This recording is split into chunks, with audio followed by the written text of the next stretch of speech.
নমস্কার শ্রোতাবৃন্দ, আজ আমরা প্রবেশ করছি কালিকা পুরাণের ষষ্ঠ অধ্যায়ে, যেখানে প্রকাশ পাবে এক গভীর রহস্য। কামদেব, ব্রহ্মা ও যোগমায়ার মধ্যে ঐশ্বরিক সংলাপে উন্মোচিত হবে সৃষ্টির গোপন রহস্য। ত্রিলোকেশ্বরী মহামায়া স্বয়ং প্রতিজ্ঞা করলেন শিবকে মোহিত করে বিশ্ব সৃষ্টির পথকে পুনরায় গতিশীল করবেন। কি করে, কিভাবে? তাহলে চলুন শুনে নিই অমৃত দিশার ইউটিউব চ্যানেলে কালিকা পুরাণের ষষ্ঠ অধ্যায়। এদিকে ব্রহ্মা গভীর চিন্তায় নিমগ্ন হলেন এবং তৎক্ষণাৎ কামদেবের উদ্দেশ্যে রওনা দিলেন। মনে মনে মহামায়ার কথাগুলো স্মরণ করে তিনি খুশিতে হাসলেন। ব্রহ্মা নানা উপায়ে নিজের উদ্দেশ্য সফল করার চিন্তা করতে করতে কামদেব যেখানে তার প্রিয় রতি দেবীর সঙ্গে ছিলেন সেখানে পৌঁছালেন। দূর থেকে মরাল বাহনে আরোহী আদিদেবকে দেখে কামদেব দ্রুত উঠে এসে শ্রদ্ধার সঙ্গে তাকে আসন দিলেন এবং বললেন, হে দেব, কোন প্রয়োজনের জন্য আপনি আমার কাছে এসেছেন? ব্রহ্মা বললেন, হে কাম, আমি এখনই তোমাকে সব বলবো। আমি মন্দার পর্বতের গুহায় বসে যোগমায়ার কঠোর স্তব করছিলাম। তিনি আমার প্রার্থনা গ্রহণ করেছেন এবং প্রতিশ্রুতি দিয়েছেন দক্ষের গৃহে দাক্ষায়ণী রূপে জন্ম নিয়ে শিবকে মোহিত করবেন। জগন্ময়ীর বাক্য কখনো মিথ্যা হয় না, তাই আমি নিশ্চিত যে আমাদের উদ্দেশ্য পূর্ণ হবে। এই কথা শুনে কামদেব দুই হাত জোর করে বিনয়ের সঙ্গে বললেন, হে বিধাতা, এই জগন্ময়ী যিনি যোগনিদ্রা নামে খ্যাত, তার সম্পর্কে আমি খুব বেশি কিছু জানি না। তিনি কেমন রূপধারিণী, কোথায় অবস্থান করেন, কিভাবে সেই পরমযোগী দিগম্বর শিবকে সন্তুষ্ট করবেন, সেটা জানার ইচ্ছা প্রবল হয়েছে। আপনার মুখ থেকে তার পরিচয় শুনতে চাই। আমার অন্তর অধীর হয়ে আছে। কামদেব আরও বললেন, যার সমাধি ভঙ্গ করা অসম্ভব, সেই মহান শিবের কাছে যাওয়ার মতো সাহস বা শক্তি আমাদের কারণ নেই। তার চোখ দুটি যেন অগ্নিশিখার মতো দীপ্ত, জটা জুটে শোভিত ভয়ঙ্কর রূপে তিনি বিরাজমান। তার উন্মুক্ত ভীষণ দেহ দেখে কারো পক্ষে তার সামনে এগিয়ে যাওয়া সম্ভব নয়। কামদেবের এই কথা শুনে ব্রহ্মা কিছু বলতে চাইলেন, কিন্তু গভীর চিন্তায় নিমগ্ন হয়ে পড়লেন। তিনি একের পর এক গভীর শ্বাস ফেলতে লাগলেন, আর তার চিন্তার উত্তাপে যেন সারা শরীর জ্বলে উঠল। সেই দীর্ঘশ্বাস থেকে তখন বহু ভীষণ রূপের সত্তা প্রকাশ পেল। বড় বড় শক্তিশালী লোল জিহ্বা, ভয়ঙ্কর চেহারা, মৃত্যুদূতের মতো ভয়প্রদ মূর্তি। কেউ ছিল ভল্লুক, কেউ কুকুর, কেউ ব্যাঘ্রের মতো বিকৃত মুখ। প্রত্যেকেরই রূপ ছিল ভীষণ ও ভীতিকর। তারা একসঙ্গে মৃদঙ্গ, পতহ, শঙ্খ ও ডমরু বাজাতে লাগল এবং প্রবল আনন্দে ও কৌতূহলে। তাদের মুখ থেকে নিরন্তর মার ধ্বনি উচ্চারিত হতে লাগল। সেই ভীষণ হুঙ্কারে চারিদিক কেঁপে উঠল। সকলে প্রাণ ভয়ে কম্পিত হল।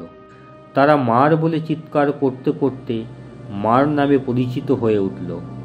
এরা সেই ভয়ঙ্কর মুক্তিদায়িনী কিন্তু প্রলয়কারী রূপ, তাদের স্মরণেই মানুষ কাঁপে। এই সময় ব্রহ্মা কামদেবকে যোগনিদ্রার কথা বলতে উদ্যত হলেন। তখন কামদেব হাত জোর করে বিনয়ের সঙ্গে তাকে থামিয়ে বললেন, হে বিধাতা, হে করুণানিধি, আগে বলুন, আপনি কেন এই ভয়ঙ্কর সত্তাগুলিকে সৃষ্টি করলেন? এরা কোথায় অবস্থান করবে? কোন উদ্দেশ্যে আপনি প্রজাপতি হিসাবে এদের জন্ম দিলেন? জীবের কাজে বাধা দেবে, তাদের জ্ঞান ও বুদ্ধি নষ্ট করবে, এমন সত্তাগুলির প্রয়োজন কি? তবুও যদি আপনার আদেশে এদের সৃষ্টি হয়ে থাকে, তবে নিশ্চয়ই এরা আপনার নির্দেশ অনুসারেই চলবে এবং আপনারই পশ্চাতে গমন করবে। ব্রহ্মা বললেন, এই সত্তাগুলো হলো মার্গণ, জ্ঞানীদের জ্ঞানপথ থেকে সরিয়ে দেবে, যাতে তারা তোমার ও আমার ইচ্ছা অনুযায়ী কাজ করে। সংসারী জীবেরা যখন কোনো কাজ করবে, তখন এরা সামনে এসে নানা বাধার সৃষ্টি করবে। এরা অত্যন্ত বেগবান ও বলবান, নিজেদের ইচ্ছে মতো যেখানে খুশি ঘুরে বেড়াবে এবং নিজেদের আনন্দে অবস্থান করবে। ব্রহ্মার কথা শুনে সেই মার্গণরা তাকে প্রদক্ষিণ করে চরণে প্রণাম জানালো। তারপর তারা কামদেবকে চারদিক থেকে ঘিরে ধরল এবং নিজেদের শক্তি ও ক্ষমতা কিছুটা প্রকাশ করল। এরপর আদিদেব ব্রহ্মা কামদেবকে যোগনিদ্রার প্রকৃত স্বরূপ সম্পর্কে বলতে লাগলেন। প্রকৃতিতে তিনটি গুণে সত্ত্ব, রজ এবং তম ভাগ করে যিনি সৃষ্টি করেছিলেন তাকেই যোগমায়া বলা হয়। তার শক্তি এত গভীর ও সূক্ষ্ম যে কেউই তার প্রকৃত স্বরূপ বুঝতে পারে না। তিনি মন্ত্রের অন্তর্নিহিত চিন্তা শক্তি, যাকে যোগীগণ ধ্যানে উপলব্ধি করেন, যিনি তত্ত্বজ্ঞান অর্জনের মূল উৎস। তিনি মন্ত্রের অন্তর্নিহিত চিন্তা শক্তি, যাকে যোগীগণ ধ্যানে উপলব্ধি করেন। তিনি পরমানন্দরূপিণী ব্রহ্মস্বরূপা জগন্ময়ী আদ্যা শক্তি। তিনি সনাতনী মহাশক্তি। যখন কোনো জীব পৃথিবীতে জন্ম নেয়, তখন তিনি তার জ্ঞান হরণ করেন এবং এমনভাবে আচ্ছন্ন করেন যে কেউ তার কার্য বুঝতে পারে না। তিনি মোহ ও মমতার জালে জীবেদের বেঁধে মুক্তির পথ থেকে দূরে সরিয়ে দেন। তার প্রভাবে জীবের জ্ঞান ও বুদ্ধি নষ্ট হয় এবং কেউই তার আসল স্বরূপ বুঝতে পারে না। এই আদ্যাশক্তি জীবেদের ভ্রান্তি ও আসক্তির ঘূর্ণিতে ফেলে রাখেন। ফলে জীবেরা সারাক্ষণ ভাবে, এটা আমার, আমার সন্তান, আমার উপার্জিত ধন, আমার দেহ, আমার ঘর, এই সব চিন্তায় মগ্ন থাকে মুক্তির পথ ত্যাগ করে।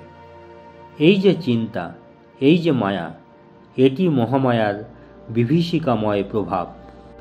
এই মহামায়া কখনো জীবকে আশার আলোয় আনন্দে হাসায়, আবার কখনো দুঃখে ও নিরাশার অন্ধকারে কাঁদায়।